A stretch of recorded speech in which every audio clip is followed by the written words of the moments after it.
What is the B field at the box's location? The round circles represent two wires, and they're going through the screen. The box is just a location in space. It's nothing physically there. And I can see that there are different distances between the wires and the box itself. So here's my strategy for doing this. First, I'm going to use the closed right-hand rule from Ampere's law to determine the B field's directions at the location of interest. So when I'm talking about the current, I'm talking about it from the viewpoint of a physicist. And the physicist sees everything in terms of the second law of thermodynamics, which says energy always flows from high potential to low potential.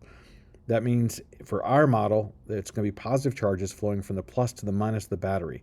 So if you're looking at current with electrons, it's not going to be the closed right-hand rule. It's going to be different. All right, let's keep going. So I'm going to do this for every wire using my closed right-hand rule to figure out the direction of the magnetic field through the box. Once I do this for each wire, the B field's direction, I'll use the B field's direction to determine how to calculate the total B field at this location. I'm going to add everything that points up and subtract everything that points in the opposite direction, because that's what the negative sign means. I'm going to use the rest of Ampere's law to calculate the magnitude of the B fields. That's the equation portion of this. And then I'm going to determine the direction of the total B field with the directions of my arrows. So let me show you what I mean. To start with, let's figure out what the direction is of the B field through the space on the square by the wire on the left that says 6 amps. So the wire is coming out of the page. That's what the dot means. So if I'm using the closed right-hand rule, my thumb is going to be pointing out of the screen towards me, and my fingers are rotating around in a counterclockwise direction. So this is the B field of the rotation for my fingers. And now I can see what it does through the box. So the tangent to the circle in the box means my B field, due to the 6 amp current, is going to be pointing upwards. So that's why I labeled it B with the subscript 6, because it's for the 6 amp current. Now, let's look at the wire on the right. The wire on the right has a current going into the screen. So that means I'm going to put the heel of my hand towards me and my thumb pointing into the screen. This is showing my fingers moving around in a clockwise direction. So that's going to be the direction of the B field.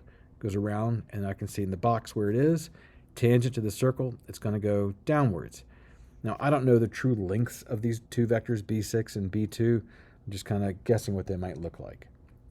The next step is to figure out the length of these two vectors. To do that, I'll use the mathematical formula, or the equation, for Ampere's law, mu naught I divided by 2 pi r.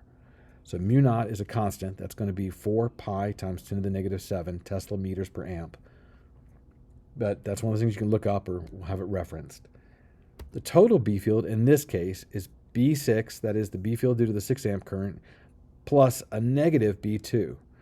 So why the negative B2? Well, B6 is going up, and I'm saying up is positive, and B2 goes the opposite direction, so I'm making it negative because that's what the negative sign means with directions. It means the opposite of what I assumed was positive. Now, if they go the same direction, I would just add them. Even if they both went down, I remember that going down is going to be positive. It's just going to be bigger in that direction. But in this case, they go opposite directions. Now, I'll use my equation, put in my numbers for the current. Notice the distances are different because they're both different distances from that location in space, and I'll subtract them. And when I do that, I get 1.6 times 10 to the negative 6 minus 8 times 10 to the negative 7. And then my final answer ends up being 4 times 10 to the negative 7 Teslas. So that's the magnitude. Now I've got to find the direction. So when I go back to the picture and I look at what's going on, I know that up, what I defined earlier as the positive direction. And my answer is positive, which means that my direction, my final answer, is also going to be going upwards, because I define upwards as positive. And that was all. So B6 is bigger than B2, and that means my final direction is going up. So that's the direction of the total B field.